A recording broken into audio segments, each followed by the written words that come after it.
Good evening students. आज मैं आपके लिए फिर से एक एग्जैक्ट बेस्ड क्वेश्चन लेके आई हूँ और ये एग्जैक्ट बेस्ड क्वेश्चन आपकी ऐसी पोएम से मैं लेकर आई हूँ जिसके बहुत ज़्यादा चांसेस बनते हैं आपके बोर्ड एग्जामिनेशन में पूछने के। तो मेरे ख्याल से आप लोग को अंदाजा हो ही गया होगा और वो पोएम है माई मदर एट 66। चलिए हम लोग देखते हैं इसका कुछ एग्जैक्ट बेस्ड क्वेश्चन कैसे करने हैं। सबसे पहले जैसे कि मैंने आपको बताया कि इसकी स्ट्रैटेजी क्या होती है, पहले हम पोएम को थोड़ा सा देखेंगे, पोएम में क्या है क्या रहे एक बार सरसरी तौर पे हमें देखना होता है, फिर हमें क्वेश्चंस को देखना होता है। ठीक है, तो सबसे पहले आज हम ऐसा करेंगे कि हम सबसे पहले क्वेश्चन से स्टार्ट कर लेते हैं। ठीक है, तो पहला क्वेश्चन इसमें ये कहता है select the phrase that suggest the following, यानी ये इसमें से आपको एक ऐसा फ्रेज जो है वो सेलेक्ट करना है जो इस चीज को सजेस्ट कर रहा है, जो ये लाइन लिखी हुई है। अब वो लाइन क्या है, इसको हमें बहुत गौर से देखने की जरूरत होती है। The author realize that her mother was nearing her death. Author को ये रियलाइज होता है कि उनकी जो माँ है वो बहुत ज्यादा नजदीक है डेथ के। तो देखते हैं कौन सा ऐसा फ्रेज है जो ये बात बता रहा है।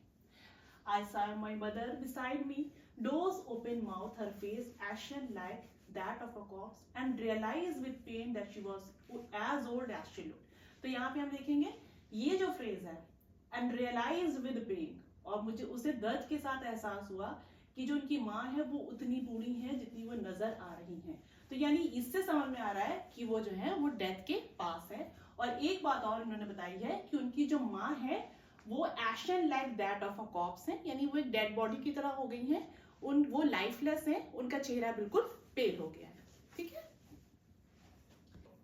Select the option that has the same literary device use in the extract. अब यहां से हमें ये करना है कि एक ऐसा ऑप्शन चूज करना है जिसमें वही लिटरेरी डिवाइस यूज हुआ है जो कि एक्सट्रैक्ट में यूज हुआ है। अब हम सबसे पहले ये देखेंगे कि एक्सट्रैक्ट में ऐसा लिटरेरी डिवाइस कौन सा है जो यूज हुआ है। ठीक है, तो हम देखेंगे I saw my mother beside me, doors, open mouth, her face ashen like that of a corpse. यहाँ पे लिटरेरी डिवाइस यूज हुआ है, एक तो वो है सिंपली कि उसका जो चेहरा है वो डेड बॉडी की तरह है ना।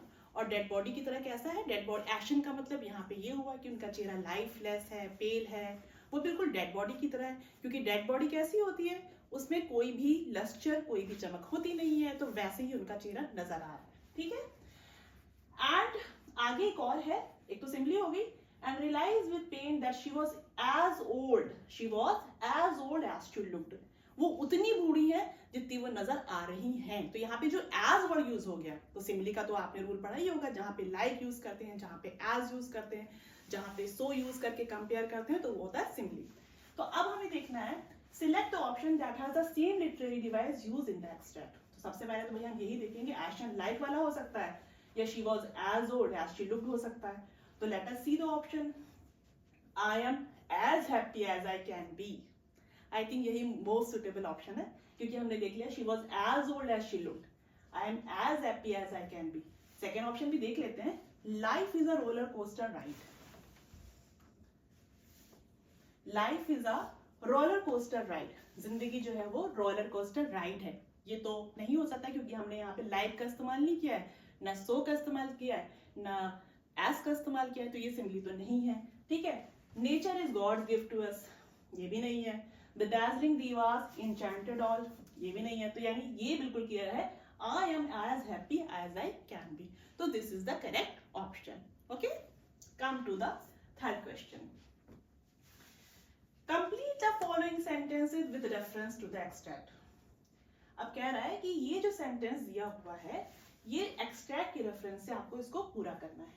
ये एक ऐसा क्वेश्चन है जो 1 मार्क का है, जो आप अपने ओन वर्ड्स में लिख करके मार्क्स गेन कर सकते हैं। ठीक है, कह रहा है the pain the poet is feeling, the pain the poet is feeling is the pain of. जो पेन पोएट फील कर रही है वो कौन सा पेन है, that is the pain of going away from her mother, that is the pain of separation of her mother. आप अपने वर्ड्स में खुद भी जो पोएम आपने पढ़ी उसके हिसाब से लिख सकते हैं कि आखिर उसको दर्द किस बात का है। इस बात का है कि जो माँ है वो बहुत ज्यादा बूढ़ी हो रही है एजिंग की प्रोसेस में, ये बात आप लिख सकते हैं। Okay, come to the next question. Select the correct option to fill in the blank. अब ये देखिए fill in the blank type का क्वेश्चन है।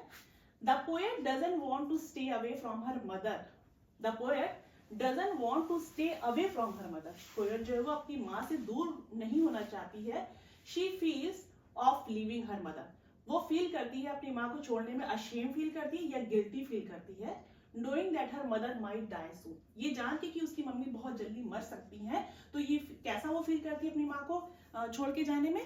क्या वो शर्मिंदा फील करती है या उसको एक गिल्ट का एहसास होता है? तो यहाँ पे सही ऑप्शन क्या होगा? तो जाहिर सी बात है यहाँ पे जो करेक्ट ऑप्शन होगा that will be guilty. She is feeling guilty, not ashamed. Come to the next question. Read the assertion and the reason below with reference to the given extract. अब हम देखेंगे यहाँ पे क्या assertion है और क्या reason है. पहला जो हमारा assertion है, the poet doesn't want to leave her mother and move on in her life. कह रहा है कि जो poet है वो अपनी माँ को छोड़ के नहीं जाना चाहती है and move on in her life, और अपनी जिंदगी में move on करना चाहती है. ठीक है, तो ये है. दूसरा कह रहा है reason, the poet realizes that her parents had aged. Poet को ये रियलाइज होता है कि उसकी जो पेरेंट्स है या उसकी जो माँ है वो काफी बूढ़ी हो चुकी है और वो बहुत ज्यादा पेन्ड है, उसको बहुत ज्यादा दर्द है अपनी माँ को पीछे छोड़ के जाने का. तो इसमें हम देखते हैं क्या है. Both the assertion and the reason are true and the reason is the correct explanation of the assertion. सबसे पहले तो हम ये देखेंगे कि हमें जो पहला असर्शन है हमें उसी में डाउट है. कह रहा है the poet doesn't want to leave her mother. ठीक है, द पोएट जो है वो अपनी माँ को छोड़ के जाना नहीं चाहती है and move on in her life, और मूव ऑन करना नहीं चाहती है. लेकिन ये सेंटेंस गलत है क्योंकि इसमें ये था कि पोएट जो है वो अपनी माँ को देख के दुखी जरूर है लेकिन वो अपनी जिंदगी में आगे बढ़ने के लिए जा रही है. ठीक है, तो यानी यहाँ पे जो पहला असर्शन है ये गलत है.